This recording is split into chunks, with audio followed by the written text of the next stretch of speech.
The world is full of strange unknowns. Oddities abound. Secrets and cover-ups are everywhere. Ghosts, spirits, cryptids, and all creatures of the night are waiting to give you a fright. Fear not.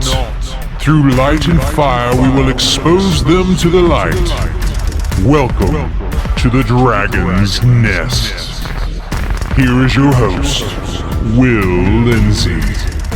Hey everybody out there in podcast land, welcome to the Dragon's Nest Conspiracy Theory Edition. As always, my lovely host this evening, Karen Lindsay. How are you? I'm doing wonderful. How are you? I'm worried, actually. Worried? Okay. Yeah. I hear that the world is going to end again tomorrow. Well, you know, in my lifetime, I think I've been through 3 or 4 world ends. Well, you're still looking pretty good for the world ending several times. Oh, thank you so much. No, but we'll get to why the world's going to end a little later. Okay. But today we're going to talk about conspiracy theories. There are many conspiracy theories that have postulated themselves over time. For example, the moon landing was supposed to be faked. The JFK assassination is a conspiracy because it wasn't one man who took out the president. Secret groups controlling the world, such as the Illuminati, or my favorite, the reptilians. Have you heard about the reptilians? I have. I've heard that Justin Bieber is a reptilian. I did see that as well. It looked like he apparently might have come out at a concert in Australia. Yes, I saw the video. I saw the video where the eyes change over and... Yeah. Just what we need, Justin Bieber to be a ruler of the world. Of the reptilian world, even. I think he can go love himself. And also, chemtrails. Chemtrails. Have you heard of that? I have not heard of chemtrails. So you know when you look up in the sky and you see these streaks of like... Oh, yes, I have heard that. The airplanes that go over and leave the lines behind them. And, you know, some people think that they're mind control agents in the chemtrails or population control agents causing us to all get diseased. It's kind of crazy. Very compelling stories. And then, of course, your favorite, the flat earth conspiracy theorist people. I know how much you love the flat earthers. The flat earthers where you're just going to fall off eventually? Yeah, you know, the people who still believe in 2017 that the world is flat. Well, You've not heard of the flat earthers? I have not heard of the flat earthers. I can say, though, I've been pretty far across, you know, this earth, and I've not fallen off yet. Have you ever seen it's round, though? Oh, well, you know, only in pictures. Yeah, I know. So they're lying to us. It's really flat. Oh, okay. And these flat earther people are, I mean, there are some pretty famous people who still claim that the earth is flat and that scientists and governments have been lying to us about the earth being round. I don't understand why you would want to lie about the earth being round. I don't know the benefit to telling a group of people that the earth is flat or the earth is round and how I don't know. I would think by now, if the world was flat, somebody would have fallen off of it. Something, maybe that's what the Bermuda Triangle is. That's where everything just falls off, and that's why they keep getting lost. It's just a hole. I came up with my own little theory, I think my own that's little just a hole. conspiracy theory right there. It's not flat right there. It's just a hole. It's just a hole. And then, of course, Elon Musk. And I don't know if this is actually a conspiracy theory or possible truth, but AI taking over the world. I actually have seen videos where people have videoed things like the moon. I'm here to save you. Come with me if you want to live. Oh, he always has to do his impersonations I'm sorry, I interrupted. What were you saying?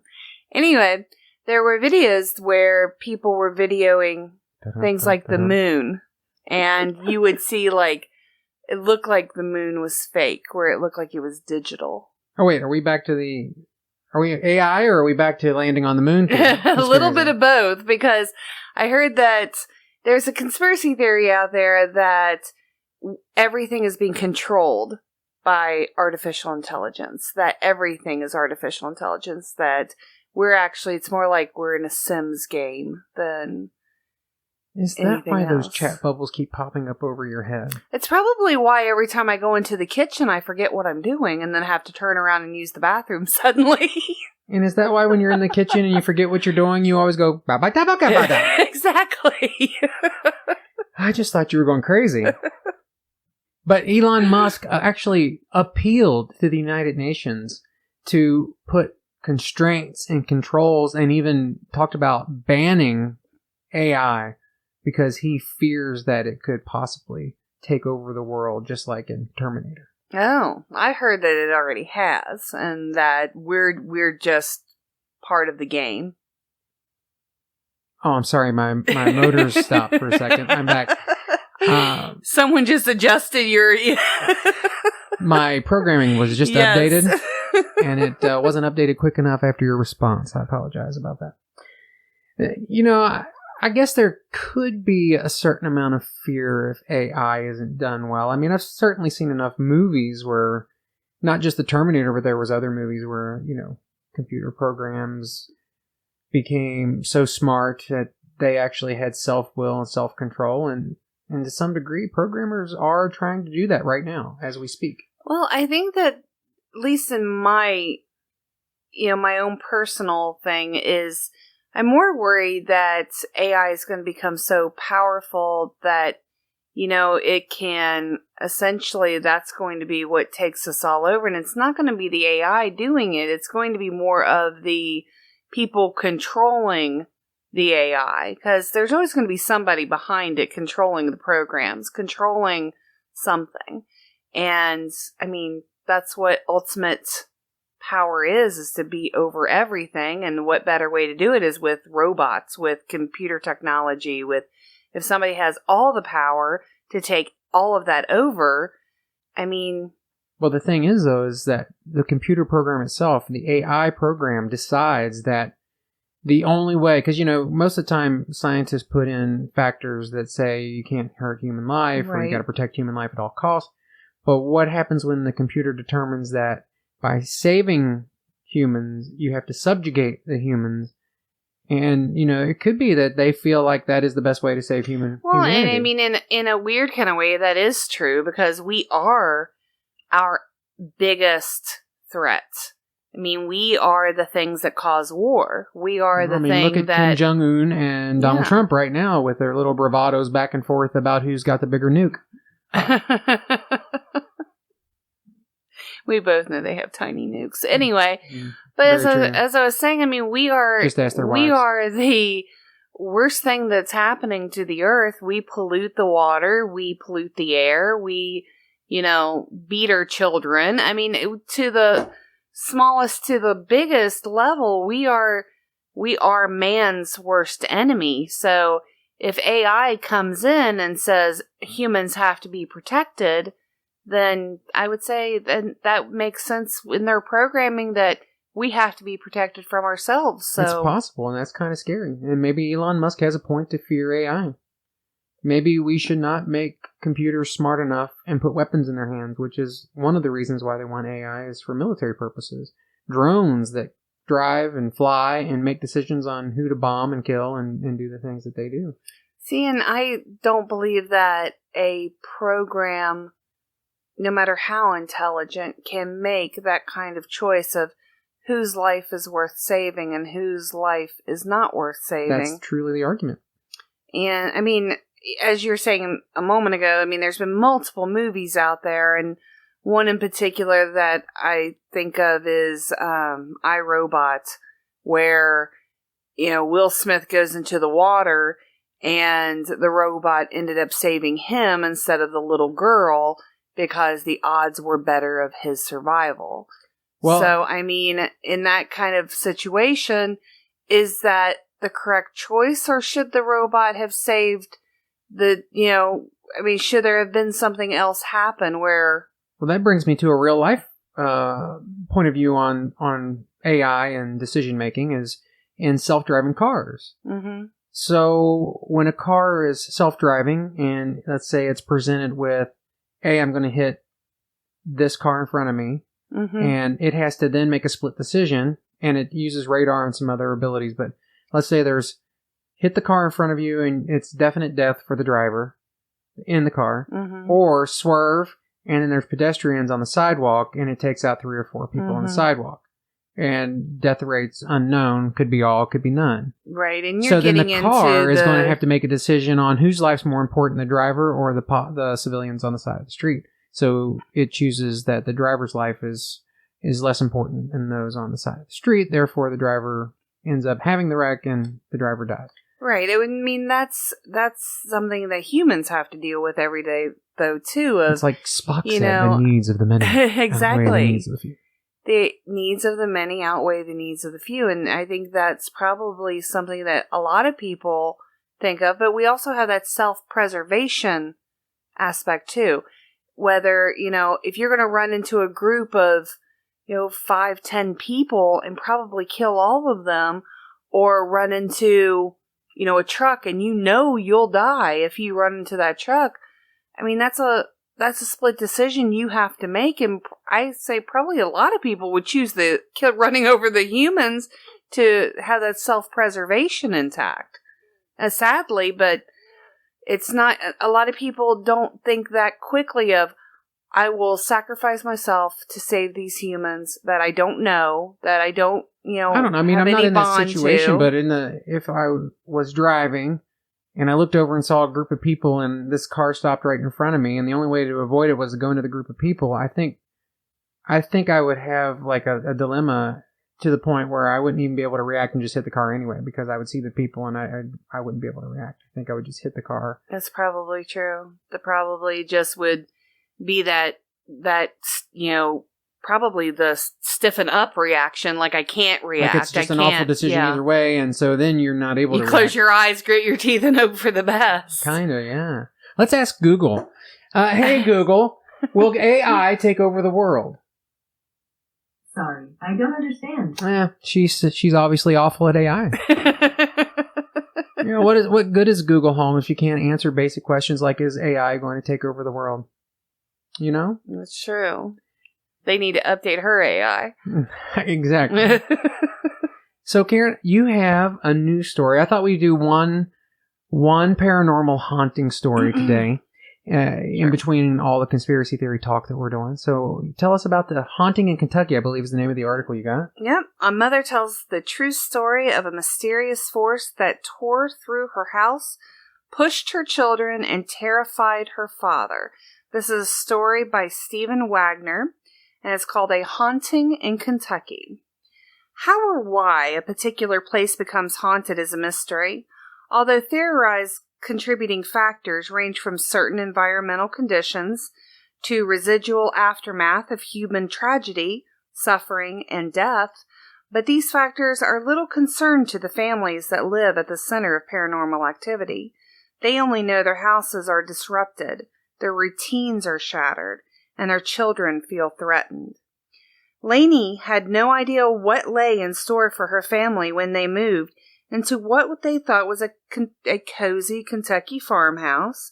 There was something there, a presence that might have been curious about these new tenants. Or was this force something more sinister? This is Lainey's story.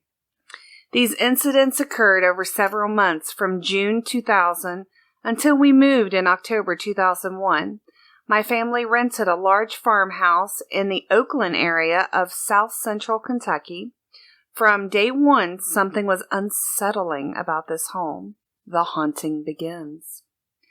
The first night we spent there, my husband and I were in bed being intimate, and I heard, can we cue some intimate music here? Or and I heard a man laughing. That's cheap 70s porn music, I was going to say, that's an intimate music, not porn. I waited all day long just to hold you in my arms.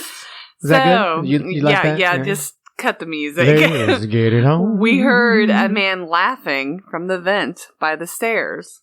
The poor man, he got laughed at during the intimate moment. That's just awful. It is awful. A ghost?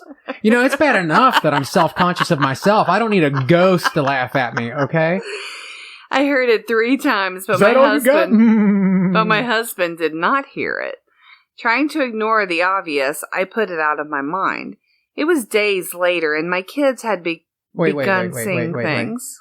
So she heard it, not the husband? Right. So her subconscious is judging her husband, and she's blaming the ghost. Why did I marry this tiny thing? Anyway. And all she heard was laughing in her background. Yeah. So it was days later, and my kids had begun seeing things. They were about 5 and 6 years old then. They saw a strange orb hovering in their room one night and were terrified. They described it as having a face, like a floating bubble that had a face. Another time, they described a light with a tail coming out of the ceiling. Maybe they saw the Emoji Movie. And moving all around the room. They heard taps on the window a lot, too. Activity picked up, and when we had the usual creaky footsteps and sounds that went bump in the night. The house had 2 stories, and we decided to make a playroom for the kids upstairs. I always felt on edge up there, like someone was watching me. Why would you put your kids' playroom up there if you felt uneasy? I don't know, it reminds me of that. Remember when we were looking for that house? It's just down the road here, and we went up into that creepy attic? Yeah. And somebody had made a playroom out of that. It was like a room, and then they took the old attic and turned it into a playroom for their kids, and it was bizarrely strange. Like, yeah, I don't get very creepy. Too many feelings when I go into places. I mean, you have a lot more feelings in places than I do, but that place creeped me out to the point I was ready to get out of the house. Right, exactly. So why do people put their kids in that area? Yeah, guys, I mean, just, if you move into a house and a room is creepy, let's put our kids there. Yeah, don't put your kids in there. I mean, come on. Maybe they'll get possessed. So I always felt on edge up there, like someone was watching me. One afternoon, my kids were playing up there and heard something that frightened them. Imagine that. They both went running downstairs, and as my younger child got to the middle of the stairs, some invisible force shoved him. He fell as my older child was several steps behind, and he saw how his brother's feet were made to come right out from underneath of him.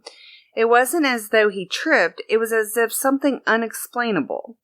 Trying not to alarm or feed into the phenomena, I played it off. Stop, that's phenomena. Trying not to alarm or feed into the phenomena, I played it off time and time again. Then a friend came to visit. Let's bring more people into the house. Showing her the home, we went upstairs. She looked around, rubbed her arms like it was cold, and said, "Let's go down." She actually ran down the stairs and immediately out the door. She then confined to me. I can't think it's supposed to be confided in me. No. She then confided to me that my house was haunted. I told her I knew, but didn't know what to do about it. Okay, like I don't already know this. Jesus. But God, I really don't get this. I mean, seriously, you move into a house, you go upstairs, you know it's haunted, you put your children into it, you invite your friends over to go into it. Come on. Really? That's the typical, typical family. It's just, everything's explainable. Oh, jeez. So this next part is called the violent intrusion. Not long after this occurred, my kids had finished a large puzzle upstairs. They're still upstairs. Oh my God. These children are still upstairs. It isn't the Romanos from Everybody Loves Raymond, is it? My God. Those kids never came down from upstairs. We all went out and returned later to the lights being on in our home. Not one, but several. My husband went to investigate, finding nothing. We all went in. Going upstairs, we discovered much of the upstairs ransacked. Things were moved, some things stacked up oddly, and then there was the puzzle, looking as though it had been blown apart from the middle. Pieces remained in one small area and the others were spread outwardly. from one corner of the room to the other. It was so eerie. We never did find all the pieces. That was her concern, was the pieces. I just think that, maybe the entity doesn't like puzzles. I don't blame him. I hate puzzles. I'm sorry. They probably piss you off in the afterlife. Yeah, there's always one piece I can't figure out. It's true. And then there's one piece missing after you've put 700,000 pieces together. And that's just aggravating. And I don't blame that ghost. He was probably working on that puzzle, and then that piece was missing because, hey, it was then kids it was putting the done. pieces It was together. over with. Ransacked the whole room. Flip the table! So not only do we have 2 children in this house, but now I gave birth to a 3rd child, and the intensity of the strange activity increased in the home. It's because it was the ghost child. That's why I was laughing at the husband. One day, the kids came running down and said there was something upstairs in the closet. Why are you letting these children still play upstairs? Being tired of this, I stormed up there, opened the closet, walked in, and attested that there was nothing in there. Suddenly, some large object dropped next to me, but I did not see anything. It was something heavy. I even felt the floor shake as it hit. We instantly ran out of the house. I tried to reason that maybe it was a squirrel. A squirrel? It's a squirrel with some really big nuts. Maybe it was a squirrel in the attic or something, but the kids knew better. They had been having nightmares in which a frightening man was the main agitator. They also said the dreams were not like the others. These were so vivid and real. Although I never saw anything, a presence was obvious, an ominous, eerie, cold presence. I discovered that the man whose family built the farm and who resided there until his death, sometime in the early 1970s, died of a massive heart attack just down the road from his home. His wife lived there until just shortly before we rented the home, and there was one family of renters before us. I finally put it all together, how the candle wax on the hardwood floors in the kids' room and the upstairs were likely signs of a seance. I suppose a portal might have been opened, and this was revealed to me in a dream. So she put it together that there was a seance because there's candle wax. There's candle wax on the floor. So there's candle wax on the floor. That must have been a seance. She had a dream that revealed this to her. So, come on now. Usually when they have seances, they do it on a table. I'm just saying, there should be candle wax on a table, not on the floor. So she had a dream that revealed that there was a seance there. Oh, it was a dream. Here we go. She said she saw people sitting around and chanting. This dream was vivid, too. I began praying more and trying to ignore all the terrifying signs. So now, on this final chapter, this is called The Apparition. See if I can read. The Apparition. The most frightening experience occurred soon after this. The point being is she's still in the house. She's still in the house. The kids are still playing upstairs. Yeah, they're still playing upstairs with the candle wax on the floor with the seance. Yeah. My dad came to visit from out of state. We never spoke a word of the activity to him. He slept upstairs. Oh my God. So she lets her dad sleep upstairs too. Hey kids, listen, we'll let Dad sleep up there. If anything happens that bastard. We're gonna put him upstairs. If anything happens to him, his life insurance is huge. You should go upstairs and really piss off that ghost tonight. Okay, kids? Go do some puzzles, baby. So, my dad came to visit. He slept upstairs where I had an extra bed. My dad is not one to believe in hauntings or anything paranormal. Well, my dad was to stay 3 nights. The first morning, I heard him come downstairs before 4 a.m.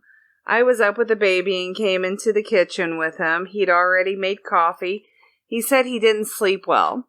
A short time later, he gathered his belongings and decided he needed to get back home, that he was going to be on call for his job, so he had to leave that day. I was confused and upset that he wasn't staying. He called me the next day and I told him. You know, just like with my own children, Dad's always the smartest one in the room. Just saying. I was confused and upset that he wasn't staying. He called me the next day and told me he was sorry to leave, but something was bugging him. He then confessed that he had heard someone upstairs in the night right as he drifted off. He heard heavy footsteps, and as he heard them approach, he looked. The figure of a lady entered the room. She was white and transparent. She walked towards him and disappeared, but the sound of her footsteps continued until it reached the bed. Then it sat down. It was the hottest thing she's seen since her husband passed away. An indention was beside him on the bed. He was frozen with fright and closed his eyes. Then, as quickly as it came, it left. I couldn't get shut up.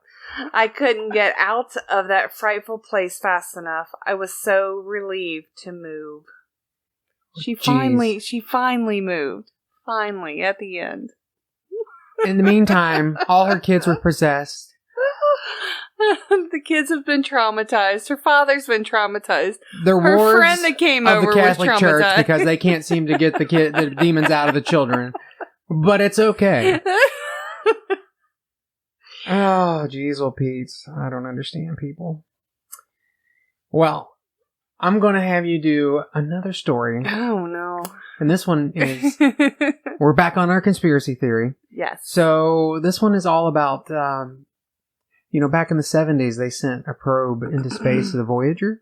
Okay. Well, go ahead and we'll talk about it.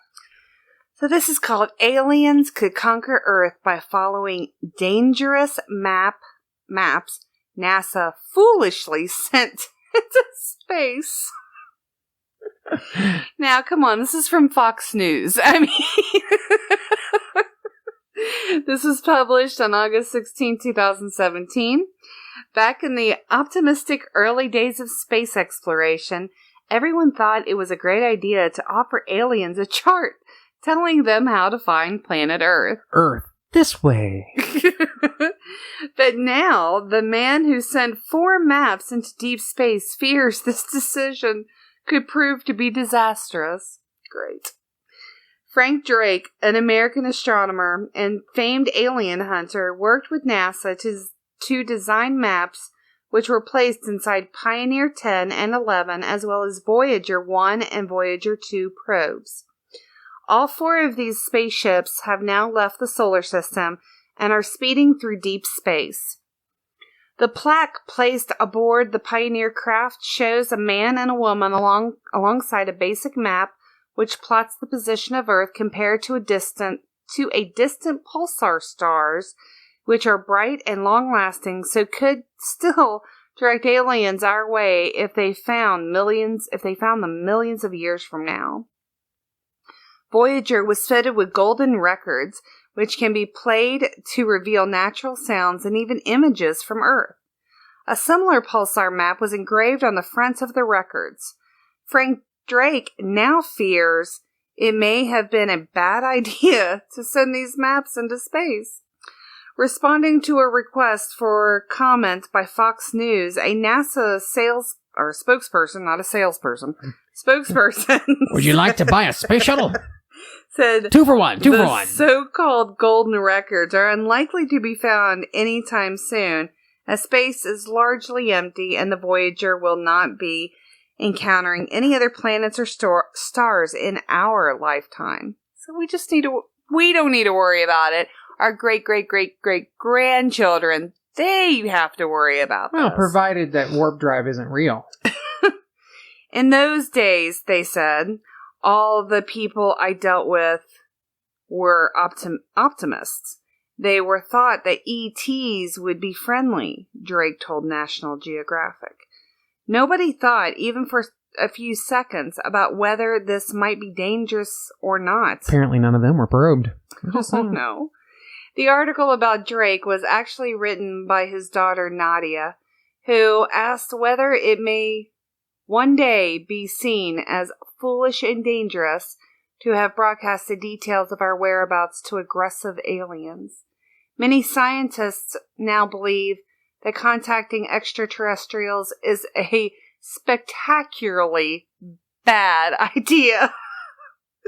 Professor Stephen Hawking recently warned that meeting an advanced civilization could be like Native Americans encountering Columbus. Makes sense. That didn't turn out so well, he said. He claimed alien life could be rampish. I can't even say these words. Rapacious marauders roaming the cosmos in search of resources to plunder and planets to conquer and colonize. Perfect, thank you. I You're couldn't very get welcome. the rampacious marauders. English is her second language. It's words by Stephen Hawking's, man. But you know, honestly, there is a possibility that if there is intelligent life and we sent this information, that these aggressive beings could see us as an easy target for resources. Because essentially that's what we did as a country. We came to America and we have basically raped and used the resources of the land. And that's what conquerors have done throughout history. Most The definitely. strongest always win and take over and rewrite history. So it is a scary proposition. Hopefully that the aliens that find these probes in deep space. I mean, if the show is about conspiracy theories, then we have to go with the idea that aliens have already been here.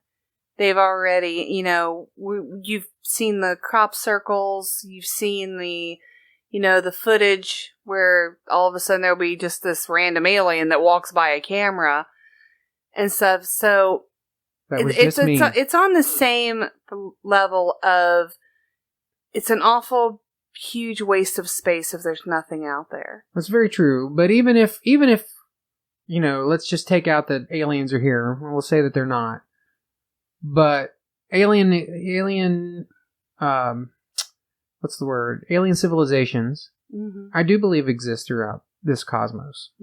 Maybe not in our solar system, but outside our solar system there is rampant life of many varieties that we have never encountered before.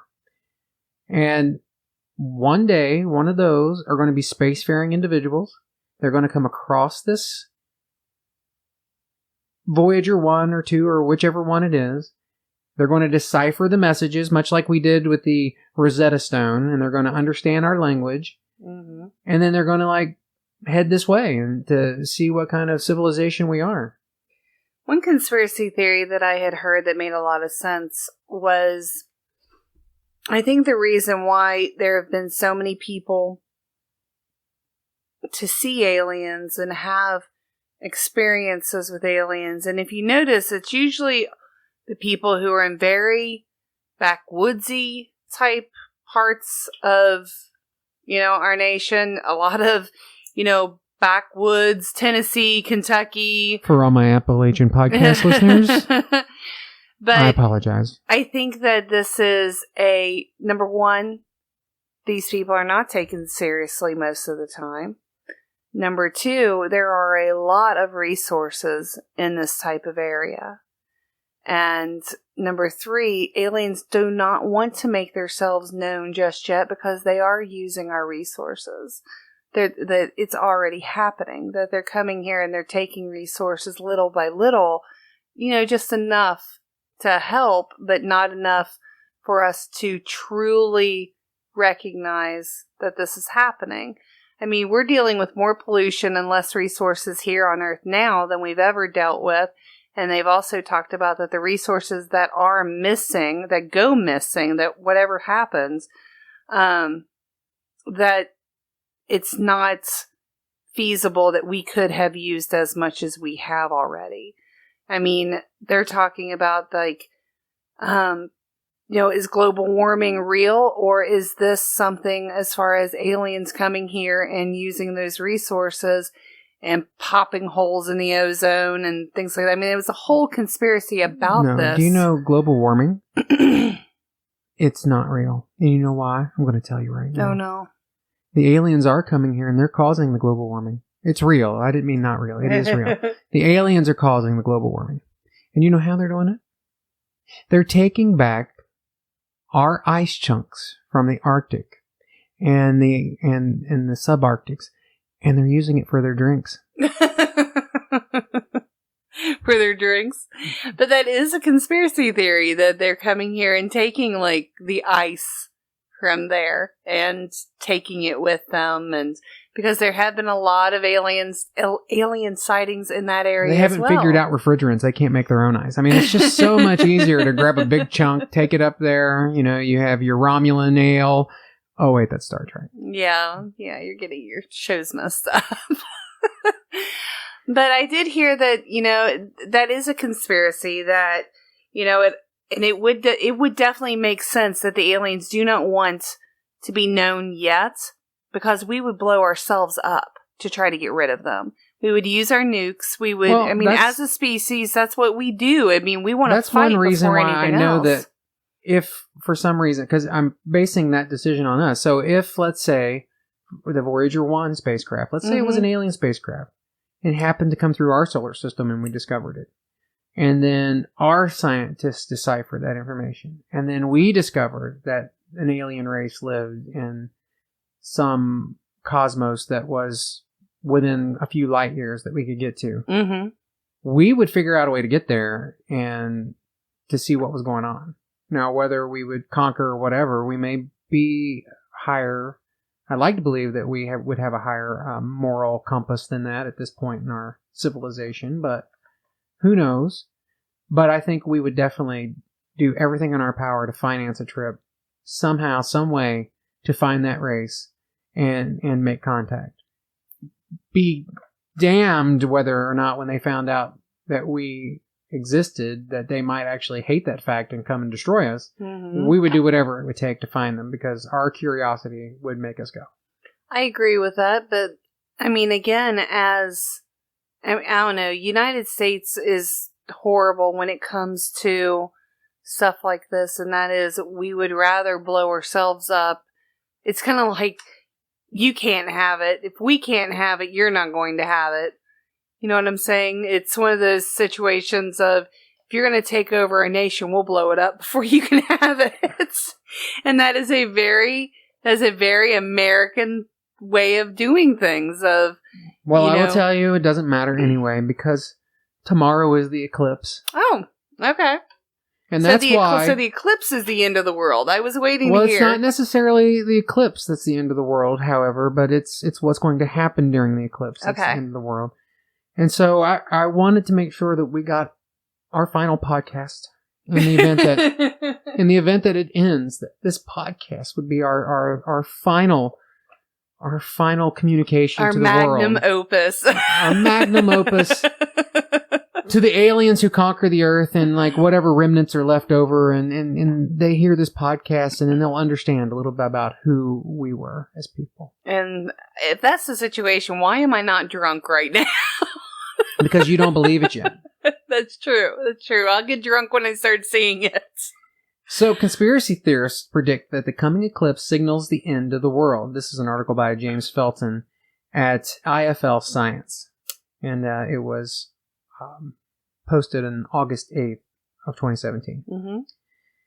Conspiracy theorist David Mead has claimed that the eclipse taking place later this month, or tomorrow, will signal the end of the world. The author of such classics as Rapture 2015 and Planet X and Hitler's Escape to Argentina says Planet X will collide with Earth shortly after the solar eclipse, moving his previous prediction forward from October. Originally, it was going to end in October, but now it's So it originally tomorrow. Was going to end October of this year? In October, yes. So if it doesn't happen tomorrow, then... Oh, I'm sure he'll move it back. Okay, then it'll be in October. I was wrong. I really meant October. Conspiracy theorists have long believed in the existence of the planet Nibiru, or Planet X, which supposedly lurks at the edge of our solar system and will wipe out humanity in its entirety when it eventually collides with Earth. Nibiru was first proposed in 1995 by Lance Leader, who started conspiracy theorist website Zeta Talk, where she describes how she has a brain implant that allows her to talk to aliens. According to Leader, the planet would collide with Earth in 2003 and wipe out humanity, which obviously didn't happen. Thank goodness. Next, Nibiru was linked to a supposed Mayan prophecy. The world would end on December 21st, 2012. A prophecy that itself never existed. Again, nothing happened. They just assume, that's why they're saying that, because they assume that the ending of the calendar that just happened to mathematically end on December 21st, 2012 had to propose something. Well, I've always said, and I was right, obviously, at this point, hindsight's 2020, that the Mayans just got tired of drawing and said, no one's going to live that long anyway. Exactly. I'm tired of putting crap on this stone. Because, they're Jewish. Oh, God. But now David Meade thinks he's got the real date this time. September 23rd, 2017. Wait, tomorrow's the 21st. Isn't the eclipse tomorrow? I thought the eclipse was tomorrow. I thought that was the 21st is the eclipse. All right, well, he needs to make up his mind. So, September 23rd, 2017. We got a few more days. We can get a few more listeners to the podcast before the world ends. It's great. Awesome. Everybody clear your calendars. Listen to the podcast. Make sure you know you're partying on September 23rd, 2017. You can watch the world go up in fire. Well, we don't know. We don't know. It might be tomorrow. It might be the 23rd. David told the Daily Star that the eclipse taking place this month is a major harbinger of the coming apocalypse. He bases this on the...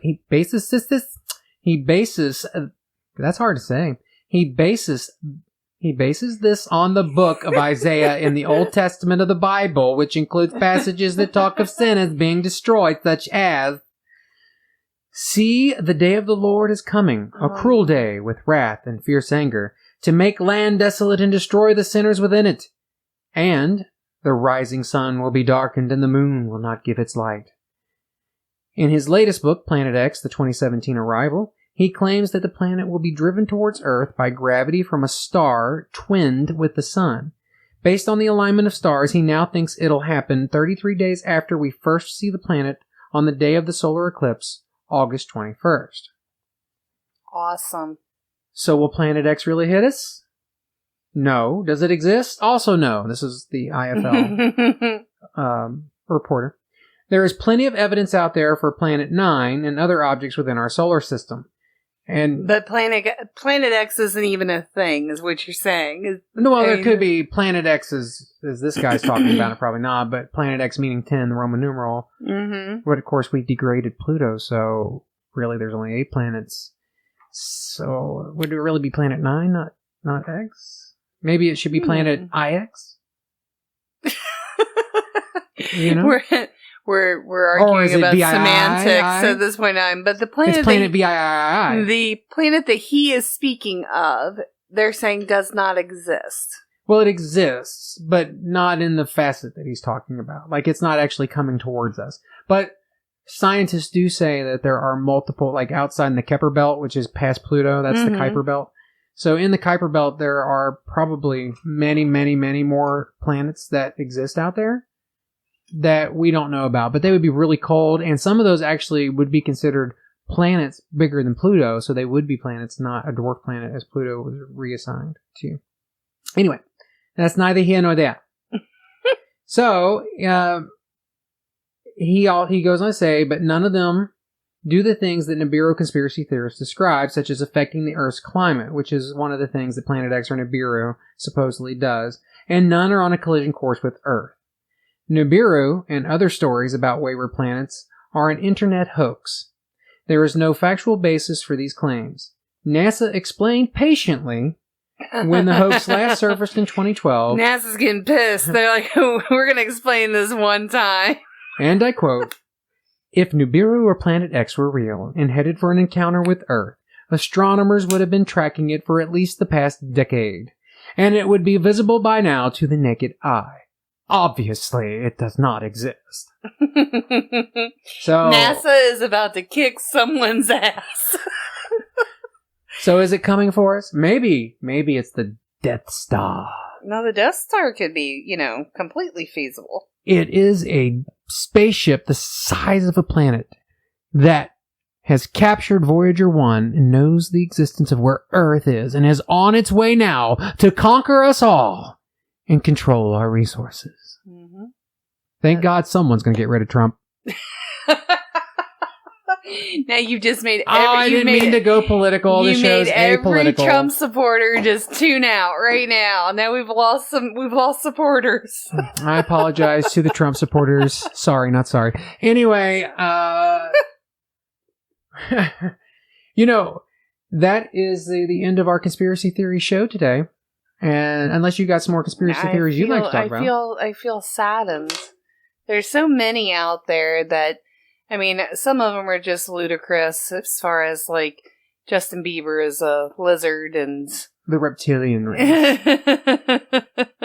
Well, we just went on vacation, so we wrapped up our conspiracy theory, but we could talk a little bit about Salem. We went to Salem, Massachusetts, and did the witch trial, walking tours, and looked around, saw the graveyard, which was absolutely beautiful. The graveyard was gorgeous. People dating back to the 1600s. The one thing I did not know, and I've done a little more research since Salem, actually, but my thoughts were always that was where the witches were burned. And they weren't. They were actually hanged. And I know that's neither here nor there, but everybody always talked about how, they burned witches and things like that. Well, they did that in Europe. They did it in Europe, but they did not do that in Salem, which Salem. There could have been other colonies that may have done. Salem itself, you're right. But I always thought that they did, and I've heard other people say stuff about, the witch trials where they burned witches, and that wasn't true. They actually were hanged. Except for the one guy. They put the stones on his chest until it eventually caved in. Right. And that's a pretty gruesome way to die. But he never confessed. No, and I forget his name at the moment. But this gentleman had put his wife up and stated that his wife was a witch and she was hanged. And then they brought him forward as being a witch, and the moral of the story is karma. Yeah, he would not confess either way, because if he had said that he was not guilty, they would have essentially taken all of his land, all of his things, everything. There would have been a trial, which he probably would have ended up being found guilty anyway. And if he had been found guilty, then they would have taken his lands and murdered him anyway. And by the time his children actually got the lands back, there was nothing left. Essentially, yeah. So they got his wealth and land anyway. Right. His thought was, I'm not going to say if I'm guilty or innocent. All he would say is more weight. Right. And they would keep putting stones on top of him and on top of him. And eventually they would keep coming back and just keep saying, do you confess or do you say nay? And he would say more weight, which was interesting because that was really a more pride kind of thing. And he wanted his son to have his land and his wealth. So he wanted to, if he knew he was going to die either way, he wanted to make sure that his children got his inheritance. So it was very, there's definitely something there that's very, I don't know, the air there is just different. It's very beautiful town, wonderful town, wonderful people. We went to many different occult witchcraft shops, and the everything was people were gorgeous. Really friendly. One of my favorite shops that I went to there was the Coven's Cottage, and I actually bought a thing of runes there, and it was very, very well priced. Like you can really go to Salem and enjoy it somewhat on a budget, really. Like even most places where you would go and you were going to bring home souvenirs and stuff. Yeah. So you're bringing home souvenirs, like if you go to New York, the souvenirs were like outrageously priced. Right. But the souvenirs there were really, everything in Salem was, very affordable. I mean, everything there was, like I said, it was just a great time. People were amazingly friendly. People, we're very happy to talk about, the history of Salem. People were, we were very clearly tourists, taking pictures of everything and, still no one seemed to be getting annoyed. It's walkable. Like everything was within walking distance. Mm-hmm. The ocean is absolutely gorgeous. The Salem Sound, beautiful area, and of course the food. Oh, the food was amazing. And our favorite restaurant was Sea Level, which is right on the sea there and on the Sound, and just great food and dessert. Yep, October's coming up, guys. If you have any plans to go anywhere, I definitely would put Salem on your list. I hear that October is their month.